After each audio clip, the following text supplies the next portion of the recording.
ऐतिहासिक काळ. नमस्कार. आपण पाहत आहोत इयत्ता 5वीचा शेवटचा पाठ 10वा. चला तर व्हिडिओला सुरू करूया. त्याआधी तुम्ही चॅनलला सबस्क्राईब करा व व्हिडिओला लाईक करा. आपण दुसऱ्या पाठात पाहिले आहे की ज्या काळाचा इतिहास लिहिण्यासाठी ग्रंथ, हस्तलिखिते इत्यादीमधून लिखित पुरावा उपलब्ध होतो त्या काळाला ऐतिहासिक काळ असे म्हणतात. सर्व प्राचीन नागरी संस्कृतीमध्ये विकसित लिपींच्या आधारे लेखन केले जात होते. म्हणजे नागरी संस्कृतीच्या उदयाबरोबरच नवाश्म युगाचा प्रागैतिहासिक काळ संपून ऐतिहासिक काळ सुरू झाला असे स्पष्ट होते. संस्कृती म्हणजे काय? मानव आणि इतर प्राणी यांना त्यांच्या गरजा भागवण्यासाठी त्यांच्या भोवतालचा परिसर आणि निसर्ग यांच्यावर अवलंबून राहावे लागते. परंतु त्या गरजा भागवताना इतर प्राणी त्यांचा परिसर आणि निसर्ग या दोहोंमध्ये विशेष बदल करत नाहीत. उदाहरणार्थ, अस्वल गुहेत राहतो, माकड झाडावर राहते, माणूस मात्र घर बांधतो. म्हणजे माणूस त्यांच्या परिसराचे नैसर्गिक स्वरूप काही प्रमाणात बदलते. निसर्गात मिळणारे अन्नपदार्थही तो इतर प्राण्याप्रमाणेच कच्चे खात नाही. तो ते अन्नपदार्थ भाजतो, शिजवतो, म्हणजेच कच्च्या अन्नपदार्थावर तो संस्करण करतो. अशा पद्धतीने तो विविध पदार्थावर संस्करण करत असतो. दगड, धातू इत्यादीवर संस्करण करून विविध हत्यारे आणि वस्तू बनवतो. मातीपासून भांडी, विटा आणि इतर अनेक वस्तू तयार करतो. कापसापासून सूत आणि सुतापासून कापड तयार करतो. थोडक्यात म्हणजे जे निसर्गातून मिळते त्याचे स्वरूप तो स्वतःच्या गरजेनुसार बदलून घेतो. हे करण्यासाठी त्याला कौशल्याची आवश्यकता असते. हवी ती वस्तू घडवण्याआधी त्याला विचार करावा लागतो. ती वस्तू प्रत्यक्ष घडवण्यासाठी त्याला श्रम करावे लागतात. विचार, कौशल्य आणि श्रम यांच्या परंपरेतून अनेक कलांची निर्मिती झाली. या कला आणि परंपरा यांचे ज्ञान प्रत्येक पिढीने पुढच्या पिढीकडे सोपवले. त्यासाठी झालेल्या वैचारिक देवाणघेवाणीतून भाषा ही समृद्ध होत गेली. विविध कला, कौशल्ये आणि परंपरा यांचे अनेक पिढ्यांकडून मिळालेले ज्ञान आणि त्यांच्या ज्ञानाच्या आधारे निर्माण झालेली जीवन पद्धती म्हणजे संस्कृती होय. नद्यांच्या खोऱ्यामधील नागरी संस्कृती. नवाश्मयुगीन संस्कृती कृषीप्रधान जीवनावर आधारलेली होत्या. शेतीचे उत्पादन चांगले होण्यासाठी सुपीक जमिनीची आणि बारमाही पाणीपुरवठ्याची आवश्यकता असते. साहजिकच नवाश्मयुगीन मानवाने नद्यांच्या काठावर गावे बसवली. नद्यांच्या खोऱ्यामध्ये नवाश्मयुगीन संस्कृतीचा विकास झाला. विविध कौशल्यांच्या आधारे उत्पादनातील वाढ, चाकाचा उपयोग, व्यापारातील भरभराट, विकसित लिपींचा उपयोग इत्यादी गोष्टींमुळे नवाश्मयुगीन संस्कृतीमधून नागरी संस्कृती उदयाला आल्या. जगातील 4 प्रदेशामध्ये साधारणपणे एकाच कालखंडात म्हणजे इसवी सनापूर्वीचे 3000 वर्षापूर्वी नागरी संस्कृती उदयाला आल्या. मेसोपोटेमिया, इजिप्त, भारतीय उपखंड आणि चीन हे ते 4 प्रदेश होय.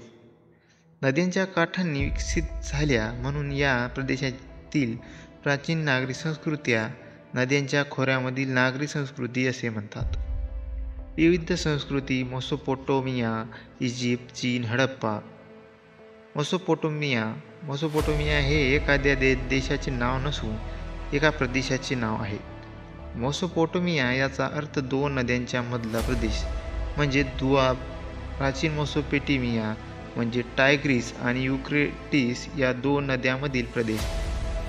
या दोन्ही नद्या प्रामुख्याने तुर्कस्तान, सिरिया आणि इराक या देशांमधून वाहतात. मेसोपोटेमियामध्ये उरुक, निप्पूर यासारखी प्राचीन नगरे होती. या नगरामध्ये अतिशय समृद्ध अशी संस्कृती नांदत होती. इजिप्त. आफ्रिका खंडातील उत्तरेला सहारा वाळवंटाच्या पूर्व भागातून नाईल नदी वाहते. तिच्या खोऱ्यात जगातील एक समृद्ध प्राचीन नागरी संस्कृती बहरली. ती संस्कृती म्हणजे इजिप्तची प्राचीन संस्कृती. नाईल नदीला दरवर्षी पावसाळ्यात पूर येतो. नाईल तिच्या काठावर जो गाळ आणून टाकते, त्यामुळे तिच्या काठाची जमीन अत्यंत सुपीक झालेली आहे. इजिप्तमधील प्राचीन संस्कृतीचे लोक ठिकठिकाणी बंधारे घालून नाईलच्या पुराचे पाणी साठवत असत. त्यातील गाळ खाली वसला की त्या पाण्याचा वापर सिंचनासाठी केला जाई. चीनमधील होयांग-हो नदीच्या खोऱ्यात चीनच्या नागरी संस्कृतीचा विकास झाला. चीनी परंपरेनुसार दुआंग दी या राजाने शेती, पशुपालन, चाकांची वाहने, नौका, वस्त्रे इत्यादीची सुरुवात केली. त्यांच्या राणीचे रेशीम उत्पादन आणि रेशीम रंगवण्याचे तंत्र शोधून काढले, असे चीनी लोक मानतात. चीनमधील लोयांग, बीजिंग आणि चांगान ही शहरे महत्त्वाची होती. हडप्पा संस्कृती. भारतीय उपखंडातील सर्वात प्राचीन संस्कृती हडप्पा संस्कृती या नावाने ओळखले जाते. ती सिंधू नदीच्या खोऱ्यात विकसित झाली. या संस्कृतीची पंजाबमधील हडप्पा आणि सिंधमधील मोहेंजोदडो ही स्थळे प्रथम उजेडात आली. आता ती पाकिस्तानात आहेत. गुजरातमधील लोथल आणि धोलावीरा, राजस्थानमधील कालिबंग आणि या संस्कृतीची भारतातील काही प्रसिद्ध स्थळे होती. या संस्कृतीच्या नगरांची रचना आखीव होती. एकमेकांना समांतर काटकोनात छेदणाऱ्या रस्त्यामुळे तयार झालेल्या चौकोनी जागेत घरे बांधलेली असत. धान्याची प्रचंड मोठी कोठारे, प्रशस्त घरे ही या नगरांची वैशिष्ट्ये होती. सांडपाणी वाहून नेण्यासाठी झाकलेली गटारे, घरोघरी स्नानगृहे, शौचालये अशी सार्वजनिक आरोग्याची काळजी घेणारी व्यवस्था होती. व्यवस्थित बांधून काढलेल्या खाजगी आणि सार्वजनिक विहिरी होत्या. नगरांचे 2 ते 4 स्वतंत्र विभाग असत. प्रत्येक विभागाला स्वतंत्र तटबंदी असे.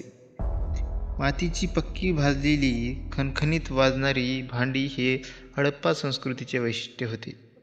या भांड्याचा रंग संस्कृतीत लाल असून त्यावर पिंपळपान, माशांचे खवले यासारख्या आकृतीची सुबक नक्षी काढलेली असे. विविध प्रकारच्या रंगीत दगडापासून बनवलेली मणी आणि कासे या धातूंच्या वस्तू बनवण्यात हडप्पा संस्कृतीचे कारागीर अत्यंत कुशल होते. त्या वस्तूंना मेसोपोटेमियात खूप मागणी होती. हडप्पा संस्कृतीच्या देवदेवतांनी नावे माहीत नसली तरी ते लोक मातृदेवता आणि पशुपती यांची पूजा करत असावेत असे तिथे मिळालेल्या मातीच्या मूर्ती आणि मुद्रा यांच्या आधारे मानले जाते. खेळ आणि मनोरंजन. प्राचीन नागरी संस्कृतीमध्ये खेळ आणि मनोरंजनाचेही विविध प्रकार होते. त्यामध्ये प्रामुख्याने शिकार आणि कुस्ती हे 2 प्रकार होते. त्याखेरीज पट आणि सोंगाट्याचे खेळही खेळले जात. प्राचीन इजिप्तमध्ये सेना नावाचा बुद्धिबळाचा साम्य असलेला सोंगाट्या आणि पट घेऊन खेळला जाणारा खेळ लोकप्रिय होता. प्राचीन चीनमध्येही पट आणि सोंगाट्या घेऊन खेळण्याचे विविध प्रकार होते. मेसोपोटेमिया आणि हडप्पा संस्कृतीमध्येही पट आणि सोंगाट्याचे खेळ लोकप्रिय होते. हडप्पा संस्कृतीच्या स्थळांच्या उत्खननामध्ये मुलांची विविध प्रकारची खेळणीही मिळालेली आहेत. त्या खेळण्यामध्ये मातीच्या भिंगऱ्या, शिट्ट्या, कुळकुळे, बैलगाड्या, चाकावरचे प्राणी व पक्षी यासारख्या वस्तूंचा समावेश आहे. प्राचीन नागरी संस्कृतीमध्ये खेळाप्रमाणेच संगीत आणि नृत्य यांनाही खूप महत्त्व होते. कोणत्याही उत्सव प्रसंगी संगीत आणि नृत्य यांचे आयोजन आवश्यक असते. त्या काळी अनेक प्रकारची वाद्ये वापरात होती. बालाग नावाचे एक तंतुवाद्य मेसोपोटेमियात प्रचलित होते. सारंगी हेही एक प्राचीन तंतुवाद्य आहे. त्याखेरीज झांजा, खुळखुळे, बासरी, ढोल अशी अनेक प्रकारची वाद्ये वाजवली जात असत. इजिप्तच्या राजांना फॅरो असे म्हणत. विशेष उत्सव प्रसंगी स्वतः फॅरोसुद्धा नृत्यामध्ये सहभागी होत असे. हडप्पा संस्कृतीमध्ये सुद्धा नृत्याला विशेष महत्त्व होते. असे अनुमान मोहंजोदडो येथील उत्खननात मिळालेल्या नर्तिकेच्या कांस्यमूर्तीच्या आधारे करता येते. आपण आतापर्यंत अश्मयुगापासून सुरू झालेली मानव संस्कृती ही विकसित नागरी संस्कृतीच्या टप्प्यापर्यंत अशी घेऊन पोहोचली याचा आढावा घेतला. इयत्ता 6वीमध्ये आपण भारतीय उपखंडात विकसित झालेल्या हडप्पा संस्कृतीचा आणि सविस्तर अभ्यास करणार आहोत. तसेच भारताच्या प्राचीन इतिहासाचाही अभ्यास करणार आहोत.